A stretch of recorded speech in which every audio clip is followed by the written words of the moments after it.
I don't care how much they like saying they're above all this. There are very few that actually have my seal of approval, no matter how good their branding can be. Bezos, Amazon, Google, who else? Elon Musk. Yes, him too, and all that Tesla crap. All of them just full of bullshit. And yet people revere them like they are the ultimate in what a business person should be. And they frankly disgust me. I don't care what crappy excuse Jeff Bezos can give me about the environment that Amazon makes. But when your workers have to resort to peeing in a bottle, I don't care what excuse you give me as the owner of that, as the person who is at the top of that pyramid, you should not allow any of that to happen.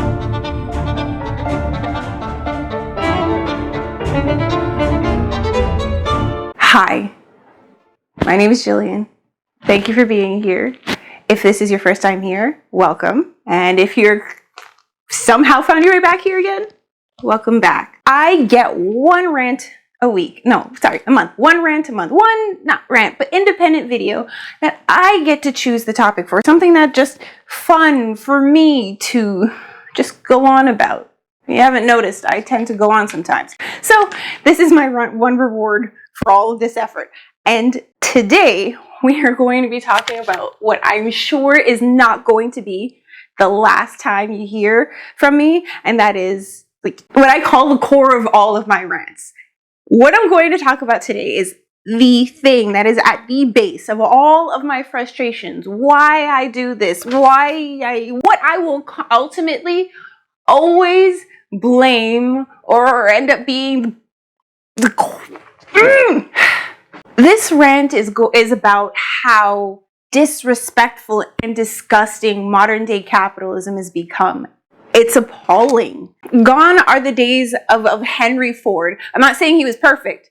Don't get me wrong. But there's one thing I admired about him, and that is he respected his employees. He's the one who said, and I quote, "There is one rule for the industrialists, and that is make the best quality goods possible at the lowest cost possible, paying the highest wages possible." This man not only coined the 8-hour workday, because at that time, the normal work hour was from 10 hours to 12 hours. He also doubled the average wage at that time for an industrial worker, which was unheard of, from $7 to $8 a day to $15 a day. The working conditions were better in his factories than in any other at that time. And also he shared the profits with his employees. If I'm not mistaken, and I'm like 95% sure, 99.5% sure that he actually built communities for his employees, like houses where they could live together collectively. I mean, I know there's some arguments that it's like a little sketchy that he was trying to control their lives, but the thing is he cared enough to build them houses. It's unheard of today for a company to do that. Henry Ford set a new standard for the treatment of employees at that time. Today, capitalism, whatever the hell our working environment has become, is more or less a race to the bottom. The employer that can give the lowest wages, have the lowest benefits, can have the cheapest labor possible for whatever product they're foisting onto us as a society. And in these places, the employees are treated with such disrespect and disgust, and the customers are terrible. The managers are overbearing, have no trust. People who work above everybody else in these things are so disconnected from how it works at the front of whatever business this is, that they don't know how to keep the people there happy. They don't know what's going on there to actually facilitate proper working environment. Like, I'm sure COVID made quite evident how there is such a difference between what executive people, like the people at the top of these big multinational corporations, think versus how it can actually be done. Like, it's obvious they don't communicate with the people who actually have to work and deal with these things to understand how the procedures should be, how the rules should be to make it the most efficient. It's like, oh, the top tells you what to do, so the bottom better listen. I know, I'm rambling, but anyway, did you know that my whole series on what makes a meaningful and non-meaningful job, all of that stuff, well, most of it has been available for at least 30 years, maybe 40. I'm pretty comfortable with saying it's been available for 40 years. Managers, owners, people who run companies, all of these things aren't just new. The concept of having a meaningful job, a job that lets you grow as a person or be authentic, or maybe even work your skills, actually lets you flourish. Being secure in your job. How hard is that? That is like the minimum of what people want when they have a job. That is the reason why they get a job. They don't do these things. All of these things are so obvious. They've been in public knowledge for years, but there is still a significant lack of people in charge stepping up and saying, hey, we need to stand up for the people who we're crapping on in our businesses, the ones who get paid the least. I'm in Canada. Canada is not as bad when it comes to the disparity between the people at the top and the bottom when it comes to wages. But in the United States, there's like a 200 times gap between the lowest paid people and the highest paid people in the United States. That is so wrong. Just so wrong. But businesses, particularly the big ones, I don't care how much they like saying they're above all this. There are very few that actually have my seal of approval, no matter how good their branding can be out in the atmosphere. Bezos, Amazon, Google, who else? Elon Musk. Yes, him too, and all that Tesla crap. All of them just full of bullshit. And yet people revere them like they are the ultimate in what a business person should be, and they frankly disgust me. I don't care what crappy excuse Jeff Bezos can give me about the environment that Amazon makes. There is no denying that they make a buttload of money. I'm not going to disparage that. That's obvious. But when your workers have to resort to peeing in a bottle, I don't care what excuse you give me as the owner of that, as the person who is at the top of that pyramid, you should not allow any of that to happen. And you can give the excuse that, oh, you didn't know. But when you're a leader, it doesn't matter how much the people underneath you are. You can't just pawn off the excuses onto them like, oh no, I didn't know my drivers were peeing in bottles. That's the managers. They're the ones who pressured them. I know all of that pressure comes from the top down. And that is my reason why I don't like this hierarchical nonsense in businesses. But anyway, I digress. Just all of this is absolutely unbelievable to me. And it's not like it's new. That's the word. Jeez. New. It's not new. Oh, Uber. Uber's another one.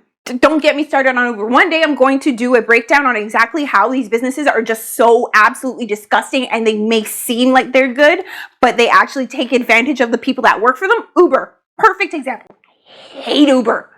Worst part of it is that they're just taking. They are taking from their employees. They're taking from their managers. Let me ask you, how many managers out there who are watching, do you get, this ring light. How many of you managers out there get paid for working 8 hours a day, but you are still expected to work outside of those 9 to 5 hours, whether it's answering emails or telling people to do something or what have you, but you are still working and expected to contribute your time to organizations outside of what they're paying you. And you're afraid that if you don't do this, they will fire you, even though technically you're off the clock. They just take. Businesses now just take, and it's taking our life, and it's taking our family, and it's taking our well-being and our health and our sense of meaning. Oh, and in all of this, they're not giving anything back. The likelihood that a person is going to retire, a likelihood that if I worked at a regular company and I would be able to have enough money to retire when it comes time for that is not likely. And I'm sure there are those who are older than me right now facing this issue. Like, they're on the precipice of retiring and they have no idea how they're going to fund the rest of their lives. This is an anecdotal story, but my partner's grandparents, they thought they were going to live to 60. They had their retirement plan up to the age of 60. And after that, they're like, we probably won't live that much longer than that. They both lived to be 90. Luckily, they were very financially savvy people, so they were able to get themselves sorted out. But in their time, the impression was they were going to live to 60, and any normal person would say, hey, I'm going to save up money till I'm 60, and, maybe a little bit more than that, maybe a bit less, because the life expectancy is 60. That's not always the case. And now the likelihood that we're going to be settled as a millennial, much less the people who are older than us, much more, they'd have it easier. But retirement is not as secure of a thing for us as it used to be. And that's absolutely terrifying, because there's security in knowing that once you hit a certain age, you've worked all of your life, you're going to get that pension, and you can just, go fly across the world because you've earned that cushion. But it's gone. One thing that's definitely an area of focus in the business world right now is the fact that there's predicted to be a lot of older people joining the workforce, particularly baby boomers, and in short, part-time positions, because they're not going to be able to have enough money to support themselves just on their retirement. They're going to have to make supplemental incomes because the retirement plan that they created doesn't actually represent the life that they end up living. And that's sad. Another thing about companies not giving back is that they don't train people. I would like, please, of anybody here who's watching, to tell me if they have an organization, a business that trains them. The likelihood that a business would spend their money on you, so low. They don't give you anything back. When you do get a promotion, it's like you're getting double the work for maybe 1.5 or 1.25 the amount of money you actually made before that. The expectations on you end up being magnified, and they don't respect your time enough to pay you enough to give you the benefits you deserve for that promotion. And like I said, they expect you to spend your personal time on their work issues. And God forbid if you don't. All of these things sum up to them showing you absolutely no respect and forgetting the fact that without you, they are nothing. They think that they can just toss you out and replace you with someone else. You spend all of this time trying to appease them, keep your job, keep that security. But what do you get in return? False promises, lost time, stress. There is one resource that human beings have. It's not money. It's not gold. It's not anything tangible. It's our time. It is the one thing that if we lose, we can never get it back. We spend our money. We can earn that back if we wanted to, maybe even multiply it if we're smart. We can grow more vegetables if we give them away, but we can't take back our time. And businesses taking advantage of that time is like the ultimate disrespect. My point in all of this is that capitalism has seemed to have lost its roots, or maybe even forgotten how important people are to this entire thing. It's lost its humanity, because capitalism wasn't supposed to become this, much like communism wasn't supposed to become this. Let's not get into a political discussion here, but my point is that we need to take it back. Us as the individual people need to take back capitalism and hold it as if it's our power too. We need to take advantage of capitalism for our own benefits. People deserve more than what we're getting from our workplaces, from the capitalist society in which we exist. And I'm not saying capitalism is good or bad, it's a tool, but I am saying that we can do better. And we haven't. We have the tools, but we haven't done better. And at this point, we, as I think the common people, the ones who are being shit on, should say, look, I know you know this, now I know this stuff, and I know I deserve to be treated better than this.